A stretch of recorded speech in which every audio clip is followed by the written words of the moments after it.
and welcome to this week's review of Eastern Promises, starring Viggo Mortensen.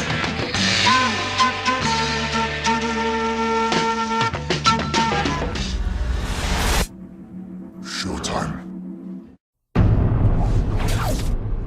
We think he might be Russian mafia. And he was a member of Vorev Sakonia. In Russian prisons, your life story is written on your body. In tattoos. Don't have tattoos, you don't exist. I'm afraid we've lost the mother. Unidentified woman died December the 20th, 2313. Baby girl born 20th December, 2314. Anya, where did you get this? I found it in the handbag of the girl who died in my ward. You should bury her secrets with her body. I'm a midwife. I was hoping to speak to the manager. And I'm so sorry if she had worked here. I would remember it is said. It's all right. I'll probably find out more once I get her diary translated. A diary? What really made me want to see this movie was a teaming up of Viggo Mortensen and director David Cronenberg, since their last collaboration created such a great movie in History of Violence, and I thought that movie was exceptional, so I figured this film would be a solid one as well. And I will tell you right now, that this movie is extremely adult themed, and I wouldn't recommend this for the kiddies at all. And I also wouldn't recommend this for any sort of first date either. It's that gritty. This is actually more raw and gritty than A History of Violence, and the dialogue is good, and Viggo does a solid job as a leading man in this movie. I normally hate when people do really thick accents, but in this movie, it really doesn't take away from his performance at all. This movie is cast very well, and all the actors deliver solid performances. This is the movie's biggest strength. This movie does capture a world that most of us hopefully will never see. This is a really grimy film that touches on many subject matters that are very revolting.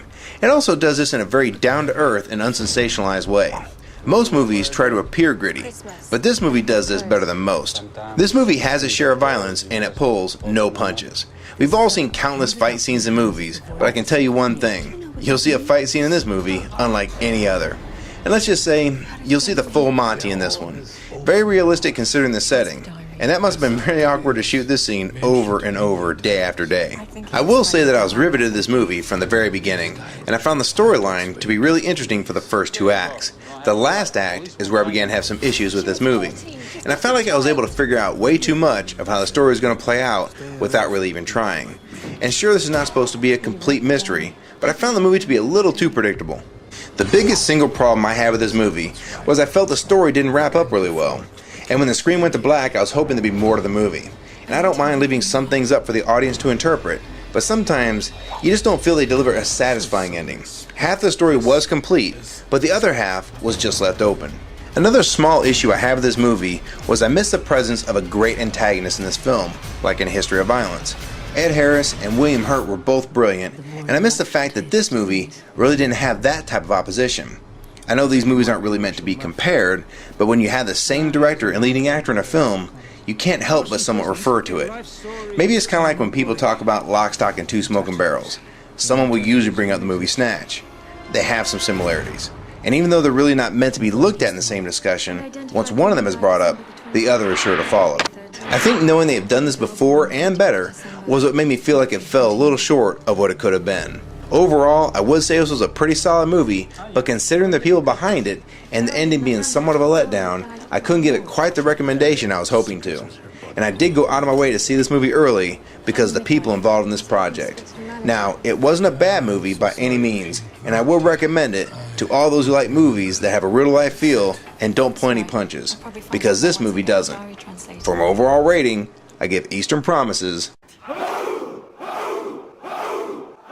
3.5 stars.